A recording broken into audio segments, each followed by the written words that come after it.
Hello' বন্ধু বান্ধৱীসকল, কি খবৰ? আশা কৰোঁ সকলোৰে ভালেই। মই এটা নতুন মিনি ব্লগলৈ আপোনালোক সকলোকে স্বাগতম জনাইছোঁ।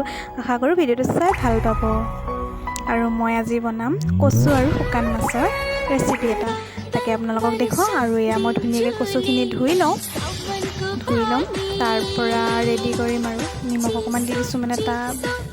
আৰু এয়া বি জলকীয়া আৰু জ্বলা অকণমান সৰহকৈ দি বনাম বুলি ভাবিছোঁ। আৰু এয়া বি জলকীয়া দি আছে দেই, কোনে কোনে খাই ভাল পায় কমেণ্ট কৰিব। আৰু এয়া মিছা মাছ শিৱসাগৰৰ পৰা ভণ্টিয়ে দি পঠিয়াইছে। আৰু এয়া মই কেৰাহীত দি দিলোঁ আৰু মাছখিনি দি ধুনীয়াকৈ লৰাই ল'ম। অলপ শুকাবলৈ দিম আৰু এয়া ধুনীয়াকৈ হৈ গৈছে। তাৰপিছত মই দি দিম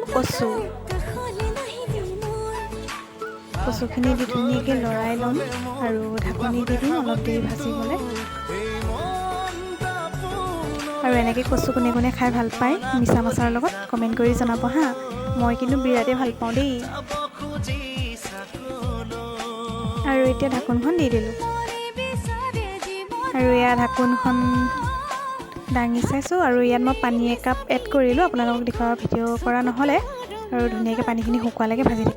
এয়া হৈ গৈছে ফাইনেলি। আৰু কেনেকুৱা লাগিলে ৰেচিপিটো জনাবলৈ নাপাহৰিব। আজি ভিডিঅ'টো ইমানতে সামৰণি মাৰিছোঁ। বাই।